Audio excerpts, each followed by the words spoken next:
transactions aren't showing up in their accounts. The bank said it was aware some customers are dealing with issues, but funds in accounts are accurate and available. They continued by saying they're working fast to fix the problem. A swarm of earthquakes in Alaska could signal a volcanic eruption. Here's Jack Cronin. There have been dozens of small earthquakes since Tuesday near the Tanaga volcano, which has been dormant for more than 100 years. And the Alaska Volcano Observatory has raised the alert level to orange, second highest level, with a volcano watch now in effect, upgraded from yellow and advisory earlier in the week. Tanaga Island, with 3 connected volcanoes, last saw an eruption in 1914. The Tanaga volcano currently stands at just under 6,000 feet. I'm Julie Ryan. And I'm Susanna Palmer in the Bloomberg newsroom. The fallout from the collapse of Silicon Valley Bank is starting to spread around the world. SVB's UK unit is set to be declared insolvent, has already ceased trading and is no longer taking new customers. Startup founders are panicking about accessing money and paying employees. Today, the leaders of roughly 180 tech companies sent a letter calling on UK Chancellor Jeremy Hunt to intervene. Here in the U.S., the bank was a favorite of tech workers and companies such as Seattle-based Shelf Engine. CEO Stephen Kalb said the company will have to take on debt to operate without access to its accounts. We can't pay our vendors today. What happens when tens of thousands of companies can't pay their vendors anymore because they don't have cash in the bank? Treasury Secretary Janet Yellen said she had full confidence in banking regulators to take appropriate actions in response to the collapse of SVB Financial. Meantime, Silicon Valley Bank Chief Executive Officer Greg Becker sold $3.6 million worth of company stock under a trading plan less than 2 weeks before the firm disclosed extensive losses that led to its failure. The sale of over 12,000 shares back on February 27th was the first time in more than a year that Becker had sold shares in parent company SVB Financial Group, according to regulatory filings. He filed the plan that allowed him to sell the shares on January 26th. Officials are touting safer conditions at New York City jails. Department of Corrections Commissioner Louis Molina says slashings and stabbings are down by 13% over the past 9 months.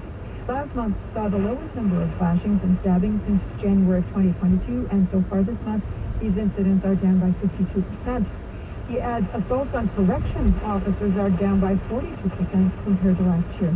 Our staff, our contract providers, our partners at Correctional Health Services deserve to also work in a safe environment. So we need to make sure that the environment for those that are in our custody is also humane and just.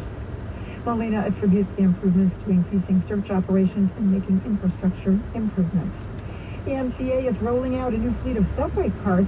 The new R211 cars will be tested out on the A-line for the next 30 days. Global news 24 hours a day, powered by more than 2,700 journalists and analysts in over 120 countries. I'm Susanna Palmer. This is Bloomberg. Now a check of Bloomberg Sports. Third round of the Players' Championship at 10 under. Adam Svensson has a 2-shot lead. The Knicks, coming off 2 straight losses, continue their 4-game road trip against the LA Clippers. The Nets play in Denver on Sunday. NHL, the Rangers skate in Buffalo. The Islanders host Washington, while the Devils play in Montreal. Over to the NFL, the Bears trade the top overall pick to the Panthers for 4 draft picks and receiver DJ Moore. And Patriots safety Devin McCourty has retired after 13 NFL seasons. That's the Bloomberg Sports Update. I'm Joel Stern. Welcome to Bloomberg Opinion. I'm Amy Morris. This week, we look at the latest step in the climate change battle, protecting the ocean. It's absorbed about 90% of the heat trapped by greenhouse gases so far, and also absorbed about 30% of the CO2 that we've emitted. So without the ocean, we'd be in a much stickier situation. We'll be talking with Bloomberg's Laura Williams. Bloomberg's Alexis Leondis joins us with the latest on the housing market. She says mortgage lenders are selling homebuyers a lie. And what will it take to attract and keep more workers? Bloomberg's Sarah Green Carmichael says, maybe don't worry about raises, but benefits. We're really seeing employees resisting those calls to be back in the office 4 or 5 days a week. I think some of that pressure from companies is really misguided. You know, this is not the time to be clawing back a benefit that not only costs nothing, but actually helps employees be more productive. Let's get started. We begin with the railroad system in the U.S., which has had a rough couple of months after several Norfolk Southern derailments, one of them carrying toxic chemicals from East Palestine, Ohio, and the death of a train passenger last week when a dump truck and a train collided at a railroad crossing in Cleveland, Ohio. Well, now we're learning more about the safety measures that Norfolk Southern says it'll put in place while the National Transportation Safety Board continues its investigation. Democratic Senator Sherrod Brown of Ohio says the railroad is simply cutting too many corners. They've laid off a third of their workforce. They've compromised on safety.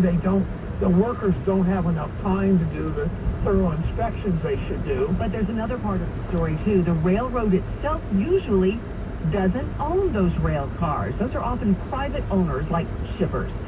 So does that make a difference when it comes to maintenance and safety on the rails? Bloomberg opinion columnist Brooke Sutherland joins us now. Brooke, thank you for being here. Thanks so much for having me. Okay, so the railroads don't own those rail cars. So if there is a problem with one of the rail cars and maybe it starts a chain reaction like a derailment, is the private owner responsible? Is that a complicated question to ask? Who takes care of that? It's definitely a complicated question, a lot more complicated than I think I even appreciated when I started looking at this. So the railroads do own some cars, and there's also an entity that's called TTX, which is jointly owned by by a number of the major North American railroads and pools car assets between them. But the railroads and TTX typically own, box cars or container cars. They do not own hopper cars, which is in the case of this derailment that we saw, the one that had the overheated bearing, or tank cars, which carry chemicals, which, in the case of the derailment, spilled or had to be released in a controlled way. So typically those are owned by private parties, and that can be, a number of different things. It can be the shipping company or the shipper, that's transporting its goods on the railroad. It can be a railroad leasing company, or it can be a private investor like a bank or even a hedge fund. And those owners are typically responsible for the maintenance of the car. They're responsible for keeping the car in good condition. The railroad, however, has responsibility for overseeing kind of the overall train, and it does certain inspections when those cars come onto its line to make sure, at least as far as can be determined at that point in time, that those cars are in good shape. So there's a lot of varying responsibilities here, and all of this likely has to be sorted out in a legal way down the line, and I expect that it will be, but there's myriad responsibilities here. And that makes sense, and it also maybe explains why this seems so hard. Because if you have multiple owners of multiple cars that are all on one train, I'm wondering, does that mean then you find different people performing different inspections at different times? Is there any consistency there? Sure. So, there are regulations around, keeping the cars themselves in good shape. And like I mentioned, the railroads are obligated to do an inspection of the train cars when they do come onto their line. Now, the railroads are somewhat limited in what they can inspect here. It's mostly what they can determine visually or from simple checks. So something like a bearing, which in the case of the derailment, like we said, is what overheated and has been pointed to by the NTSB as a potential trigger for this derailment. That's in a metal box, essentially. So the only way to really inspect it is to take the wheel set apart. Now, you're not going to do that every time you want to run a train. There is a system here, there is regulations, but, like we said, there's a number of different parties that have their hands on these rail cars. And that's not just the owner and one railroad. Also, by the way, cars, the way our network works in North America, cars will be transferred between the major North American railroads and also what we call short-haul lines. Oh, so if you have a train, say, going through Ohio, and it's on the Norfolk Southern rail line at one point, it might be on a whole different rail line at another time. It's not consistently with that same rail line? Correct. The railroads don't have networks that traverse the entire United States. So if the shipment starts on the West Coast, for example, it might touch multiple different railroads before it makes its way to Ohio. Oh, so no, this is tremendously complex. It is, yes. And I mean, I think we've seen this time and time again in the industrial sector, especially over the last couple of years. The supply chains and manufacturing have been in such a national spotlight, is that these systems are not necessarily as simple as you might think, or as what we have grown used to, in the world where we can track our FedEx and UPS deliveries on our phone, or we can see with software, so much more than we could even a few years ago. And I think it comes as a surprise to some people just how complicated these more industrial parts of the economy are. And it's not just railroads. We learned this as well from the ports with all of the challenges that they had in navigating, the huge surge of ships that came in during that peak demand for physical goods during the pandemic. I'm going to throw you a bit of a curveball here. In the case of the train derailment in East Palestine, there were toxic chemicals spilled, and Norfolk Southern came forward and said they've pledged to do whatever it takes to make things right. But as you said earlier, and as they've said, the hopper rail car is where the problem began, and that doesn't belong to them. So does something like that tie their hands, tie Norfolk Southern's hands, or does it give them a reason to wash their hands of responsibility? I don't think that Norfolk Southern can wash its hands of responsibility here. I think, they've pledged to do whatever it takes to clean up the community, and I think they should. And I think this is a moment for not just Norfolk Southern, but all of the railroads to reevaluate safety and look at what happened here and say, okay, what can we do better? Are there redundancies that we can build into our system that might prevent something like this from happening again? Are there other regulations that have been proposed that maybe we thought didn't make sense, but this accident should force us to reevaluate? I think those conversations need to be happening, but I do think that those conversations should include the broader railroad industry, and that must also mean, that rail car owners are involved, the shippers themselves, the leasing companies, and also regulators. And I think this should really be a collaborative conversation that brings in all parties here. I think, the people in Ohio want answers, and that needs to include a discussion of who owned that rail car, how it was inspected, how it was maintained, and what went wrong with that bearing. I want to look ahead and figure out what may happen from here. I'm thinking regulations, other railroads watching this and how it plays out and following suit. What do you see coming out of this? I think that, there's been a lot of discussions about the hot bearing detectors. Mm-hmm. These are temperature sensors that are along the rail tracks. And Norfolk Southern has already said they're planning to enhance their network of these detectors. They're already, roughly about every 13.9 miles, I believe the railroad said, that they're going to, take a closer look at any times where there might be longer gaps and make sure that they have proper density of those detectors. There's also new technology out there, whether that might be acoustic detectors, which can perhaps pick up situations where the bearing is at risk of overheating before it actually does. There's also, new next generation technology that can scan, a broader cross section of the wheel set.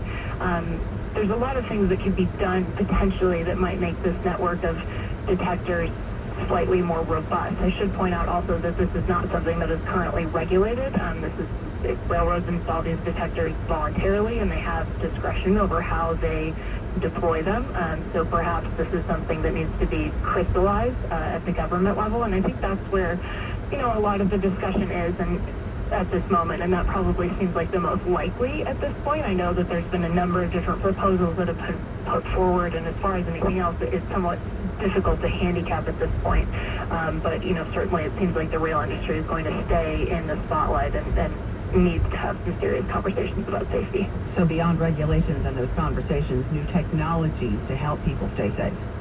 Yes, absolutely. I mean, I think, having covered the manufacturing industry closely, there's a lot of technology being deployed there that could have a place on the rails in terms of, predictive maintenance, using industrial software and sensors to draw data out of the equipment itself, and make better decisions using that information in terms of how to run that equipment most efficiently and most safely. All right. Thank you, Brooke, for taking the time with us. We appreciate it. Thank you so much. Bloomberg opinion columnist Brooke Sutherland covers deals in industrial companies and writes the Industrial Strength newsletter here at Bloomberg. Coming up, we're going to take a look at what it takes to attract and retain workers Bloomberg's Sarah Green Carmichael will join us just ahead. You're listening to Bloomberg Opinion.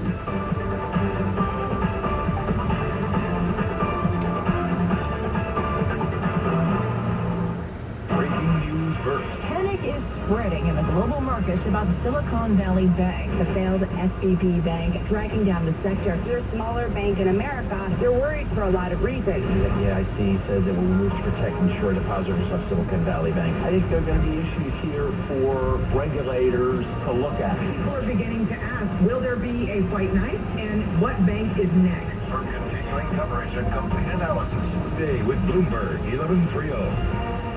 We don't just break news, we build perspective. Bloomberg publishes over 5,000 data-driven stories a day across multiple platforms, so you can gain insight and act with confidence. Ready to dive deeper? Start at Bloomberg.com/thinkbigger.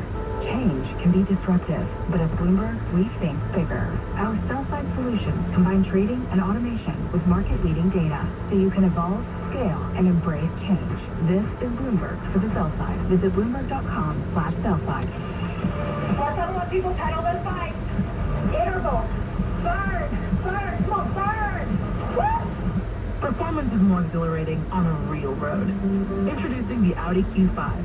With a 261 horsepower engine that'll take you 0 to 60 in 5.7 seconds. Always obey local speed and traffic laws. Don't let someone else drive off in the Audi model you've always wanted. Visit your tri-state area Audi dealer to get behind the wheel of yours today. Or visit AudiOffers.com for more information. Why do institutional broker-dealers rely on BNY Mellon Pershing for a tailored and proactive experience? Marcus Mattielli, Director of Institutional Solutions, shares how Pershing helps you consider everything. In this highly competitive environment, BNY Mellon Pershing's Institutional Solutions team wants to know, what are you doing today to position your firm for future growth? Do you have confidence in the stability and durability of your strategic partners? Can you access clear guidance to help you be better, sharper, faster, and more strategic?